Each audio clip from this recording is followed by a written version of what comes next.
찌무라 간조 전집 2권 제2부 지인론 3 지리학과 역사 2편 읽겠습니다. 잠깐 기도하겠습니다. 주님 은혜를 감사합니다. 오늘 또 책 읽습니다. 주님께서 함께해 주시옵시고 읽는 가운데 은혜를 베풀어 주시옵소서. 감사드리오며 예수님 이름으로 기도드립니다. 아멘. 아직 록다운 3여서 외출에 제한이 있고 또 소셜 디스턴스도 지켜야 되고 한데 5월이 가을이라 날씨가 굉장히 아름답고 밖에 보니까 단풍도 많이 들고 낙엽도 너무 멋있습니다. 밖에서 활동하시는 분들은 집에 계시기 힘들겠지만 함께 힘을 모아서 이 코비드 19 잘 이겨냈으면 좋겠습니다. 조금 있으면 레벨 2로 바뀌고 나면 여행도 조금 더 자유로워지고 친구들도 만날 수 있으니까 다 힘을 내시기 바랍니다. 지리학과 역사 2번 평원국. 평원은 실천하는 곳이다. 평원은 사상을 실천하는 장소이다. 천리나 되는 비옥한 땅. 이것은 높은 산에서 자란 위대한 영웅이 와서 그 위대한 뜻을 땅에 펼치는 곳이다. 이탈리아의 캄파니아 평원은 7언덕 안에서 응고된 라틴 민족의 한 갈래가 세계의 폐업을 펼친 기점이었다. 인도의 판잡 평원은 몽고와 페르시아 족속이 왕국을 세우고 정치를 펼치던 곳이었다. 황하, 양자강의 평원은 만주와 그 북부의 추장들이 큰 뜻을 실현하는 곳이었다. 산을 의지하는 백성은 아직도 방어의 위치에 서는 백성이다. 천하를 다스리려고 하는 사람은 평원의 요지에 자리를 잡아야 한다. 이것이 세키 하슈가 천하를 호령하는 이유이다. 히데요시의 지리학적 본능이 교토를 버리고 오사카에 성을 쌓고 이에야스에게 가르쳐 그로 하여금 오다하라를 떠나 에토, 지금의 도쿄에 도읍하게 한 이유가 여기에 있었다. 나폴레옹의 전략이 언제나 산간의 요새는 거들떠 보지 않고 평원의 복판을 노렸던 것도 바로 이 때문이다. 이 간단한 지리학상의 원리를 몰랐던 까닭에 전략과 정략이 모두 빗나가서 후세의 역사가로 하여금 한숨 짓게 한 예가 매우 많다. 평원의 생산력. 평원은 세계 투쟁사의 무대이다. 평원은 국민의 부의 원천이기 때문이다. 산림의 박한 이득과 광산의 위험을 가지고는 오래 국민이 생명을 지탱하기 어렵다. 수산에 폭리가 있는 것은 사실이지만 그것으로 나라의 기틀을 삼을 수는 없다. 캘리포니아의 금광은 북미 서해안에 사람을 모아들이기는 했으나 입헌국의 질서를 지키는 근면한 국민을 만든 것은 세크라멘토와 샌 호아킨의 연안의 전원이었다. 세계의 으뜸가는 노르웨이의 어업도 그 나라의 산간 계곡에 널려있는 보리밭의 수확의 확실함보다는 못하다고 한다. 좌도 금강의 풍성함이 일군 농산물에 미치지 못하고 북해전도의 어획이 불과 40만의 인구를 지탱함에 비추어 석수평원의 개가는 빵을 일본 전국에 공급할 수 있다. 나라의 부는 바로 그 나라의 평원의 부를 말한다. 벨기에 같은 작은 나라를 유럽의 여러 강대국들이 침을 삼키며 노리는 까닭이 바로 여기에 있다. 이것이 25만 정보를 가진 사미타 마현이 5,600만 원의 지가를 가짐에 비추어 60만 정보를 가진 나가 노현이 그 물산의 풍성함에도 불구하고 겨우 4천만 원의 지가밖에 안 되는 이유이다. 1800년대라서 26만 정보가 5,600만 원이네요. 60만 정보는 4천만 원이고 참 물가를 또 생각하게 합니다. 평원의 결점. 부의 원천이요 정권의 중앙이며 영웅의 활동지인 평원에도 몇 가지 결점은 있다. 산이 갖는 특권 중의 하나가 자유라면 평원은 압제의 소굴이다. 교통의 편익은 국민의 단합과 유대를 촉진하여 튼튼한 제도를 세운다. 사람은 개체로서 움직이지 않고 단체로서 생활한다. 평원국의 백성은 한 조직의 구성원에 지나지 않는다. 집합제로서 전체를 통솔하는 권력이었지만 한 개인으로서는 하루의 삶을 이어가기가 힘들다. 세계의 왕이면서 사회의 노예인 것이 평원국 주민의 모습이다. 러시아. 세계의 최대 독재국은 러시아이다. 동쪽의 태평양 연안에서 서쪽으로는 발트해에 이르는 수만리에 걸친 드넓은 땅은 1억인의 노예를 부리는 한 전제 군주의 영토이다. 헌법 정치의 은택은 사방 여러 나라에 널리 미쳤고 그 빛이 이미 동쪽 끝의 군주국인 일본에까지 비추고 있는 19세기의 오늘에 있어서 볼가, 도니에프 연안의 백성들은 아직도 그 생명을 한 폭군의 손에 맡기고 무기 병역과 시베리아 유형을 순순히 받는 수밖에 없다. 만일 발다이 구름이 3,000척만 더 높아서 그 지맥을 흑해, 카스피해까지 뻗어갔더라면 자유는 이미 우랄 산정에 찾아왔을 것이다. 스테드는 말하였다. 만일 모스코비아의 한가운데 알프스의 한 덩어리를 두었더라면 오늘날 동구는 얼마나 달라졌을 것인가? 자연이 자유를 위해 흉벽을 쌓지 않는 곳에서는 자유는 사라지고 말 운명인가 보다. 폴란드, 헝가리. 폴란드의 비극적 운명은 바로 거기에 자유의 흉벽이 없었기 때문이다. 코슈트, 마티아니 같은 애국지사도 끝내 헝가리의 독립을 유지할 수 없었던 것은 서쪽에 오스트리아와의 사이에 도나우 평원을 가로지르는 산맥이 없었기 때문이다. 평원은 언제나 산간 해변 주민들의 약탈지이다.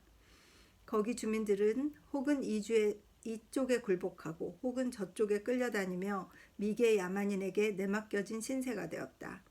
인도 판잡 평원이 700년도 못 넘겨 주인을 7차례나 바꾸게 되고 몽고, 아라비아, 페르시아의 추장들이 토기장이가 진흙을 주무르듯 억만의 생명을 탐욕의 도구로 농락하여도 어느 누구 하나 떨쳐 일어나 이에 반항하는 사람이 없었던 것은 부요한 평원국의 운명을 말하는 것으로서 참으로 비통한 일이다. 평원의 부패. 국가산업이 발달되고 국민의 집합처인 평원은 또한 부패가 번지는 곳이기도 하다. 마치 맑은 개울이 흘러 하구에 가까워지자 늪이나 못이 되고 도시의 개천이 되어 병균을 옮기는 원인이 되는 것과 같다.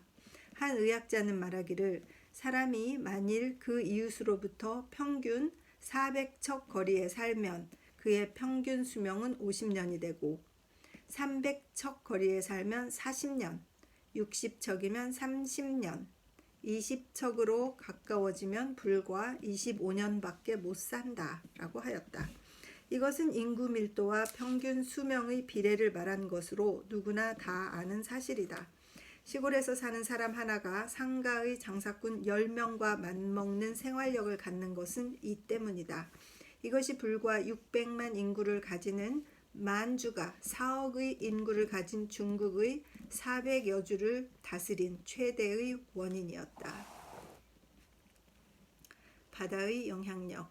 부의 증가는 언제나 국민을 나약하게 만든다. 부는 쌓이면 반드시 썩는다. 평원에서 만일 그 부를 소비해서 없앨 길이 없다면 이탈리아의 캄파니아 병원이 병균의 배영지가 되었던 것처럼 부는 평원에 사는 사람의 심령을 해치고 나아가서는 전국을 부패케 한다. 평원은 산악 거주민의 활동 무대지만 바다로 진출하지 않는 평원의 백성은 마침내 쇠퇴하고 만다. 해양국가. 망망한 바다, 이것은 넓음의 대명사이다. 산골의 건강한 백성과 도시의 약골들은 망망한 푸른 바다를 타보고서야 비로소 우주가 크다는 것을 알고 편협한 억압을 미워할 줄 알게 된다. 바다를 대해 보고 우리는 비로소 세계 시민임을 알게 된다. 후지산이 빼어남은 태평양의 넓음에 비할 바가 아니다. 퇴폐와 질투는 육지의 산물이다. 진취와 관용은 바다의 산물이다. 바다로 나가는 것이야말로 세계의 왕국에 들어가는 문이다.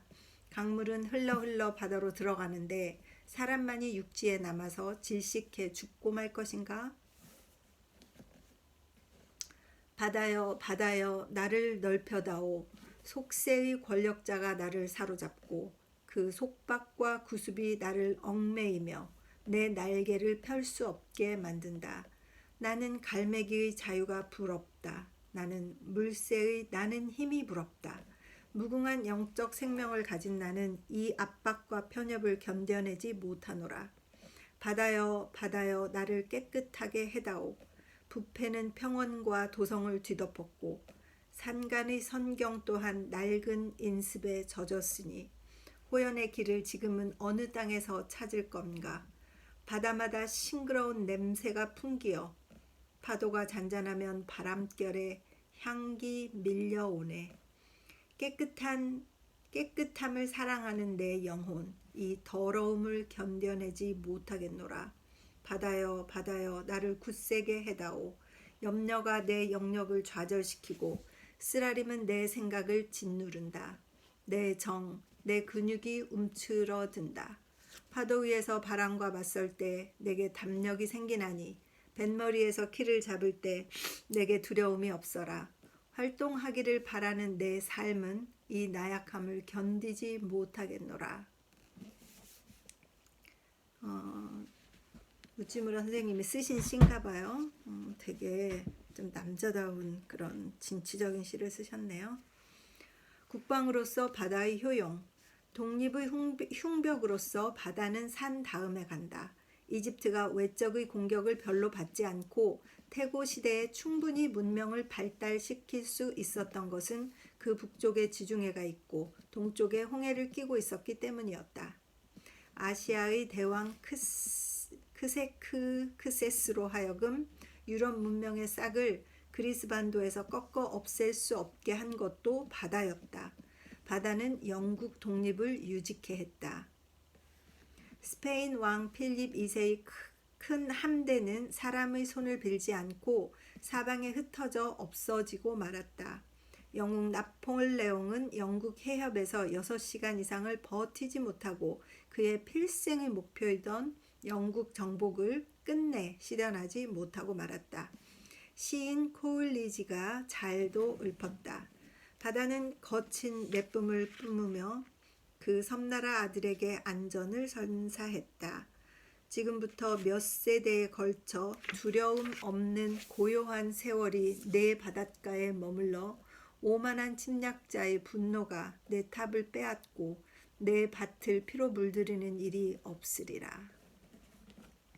원나라의 침공을 핫가다에서 무찔렀던 일본이 독립을 유지한 것도 바다의 은덕이 아니고 무엇이랴. 운송로로서의 바다.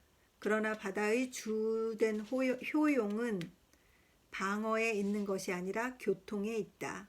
바다는 우리를 둘러싸기 위해 있는 것이 아니라 우리를 풀어놓기 위해 있다. 바다는 방해물이 아니라 도리어 가장 편한 통로이다. 사막에서 1000마일을 가려면 60일이 걸리지만 돛담배가 아무리 느리게 간다 해도 대서양 2500마일을 50일이면 횡단할 수가 있다. 철도가 편리하다지만 1톤의 화물을 100마일 나르려면 3원 이하로는 안 된다. 그런데 선박이면 태평양 4300마일을 1톤 나르는데 15원이면 족하다. 험한 산길은 멀리 돌아가는 바닷길보다 더 어렵다. 바다가 미치지 못하는 곳은 가장 외딴 곳뿐이다. 바다의 역사는 확장의 역사이다. 아시아 서쪽 끝의 해안 한 귀퉁이에 위치한 페니키아에는 바다를 지켰기 때문에 지중해와 북해와 발트해 연안의 제국을 제압할 수 있었다. 바다를 의지했기 때문에 아테네와 같은 작은 나라도 능히 그리스 연방을 대적할 수 있었다. 바다 위에 떠 있었기 때문에 베니스와 같은 도시도 유럽 강대국들과 맞먹는 부와 권력을 장악할 수 있었다. 바다로 진출했기 때문에 네덜란드와 같이 작은 나라도 유럽에서 둘째가는 위치를 차지할 수 있게 되었다. 바다를 이용했기 때문에 영국도 지금 세계의 6분의 1을 차지하게 되었다. 바다에 의존했을 때는 스페인도 오늘날처럼 나약한 나라가 아니었다. 바다에 의존하지 않았기 때문에 인도 차이나의 문명은 정지되고 말았다. 바다를 두려워한 일본은 오랫동안 동쪽 구석의 한 은둔국이었다. 바다의 편리가 없기 때문에 러시아의 넓은 영토도 영국의 한 섬보다 못하다. 바다 구경을 못하기 때문에 오스트리아는 유럽 밖으로 날개를 펴지 못한다. 바다의 평등적 작용. 인류는 육지에서 바다를 이루고 바다에서 서로 합친다. 한 바다는 만국을 이어준다. 바다는 그 면이 평평함 같이 인종을 모두 평등하게 만든다. 시선을 가리는 후지산이 있는 것도 아니오. 걸음을 멈추게 하는 라인강의 흐름도 아니오. 망망한 평면, 하늘과 물이 한데 녹아드는 곳, 인종관념이 사라지고 인류관념이 움트는 곳이 바다다. 사회 형제주의에 근거한 세계 왕국의 건설은 해양 국가의 손으로만 이루어질 수 있다. 역사는 산에서 시작하여 평원을 지나 바다에서 끝난다. 이 셋은 그중 하나만 없어도 국민 발전에 지장이 있다. 인류 역사의 대부분은 이 지리학상의 3요소의 상호 관계이다. 사람을 배우려는 자가 어떻게 지리를 등한히 여기겠는가. 오늘은 좀 짧네요. 여기까지입니다. 제가 지금 커튼도 뒤에 너무 햇빛이 뜨거워서 조금 읽는데 지장이 있어서 좀 가리고 또 불도 조금 여기 책상도 좀 다시 오거나이즈 하고 그렇게 하고 그 다음 4번 지리학과 섭리 읽도록 하겠습니다. 주님 은혜를 감사합니다. 또 오늘의 몫을 또 조금 했습니다. 주님 감사합니다. 계속 읽을 수 있도록 격려해 주시옵소서. 예수님 이름으로 기도합니다. 아멘. 축복합니다.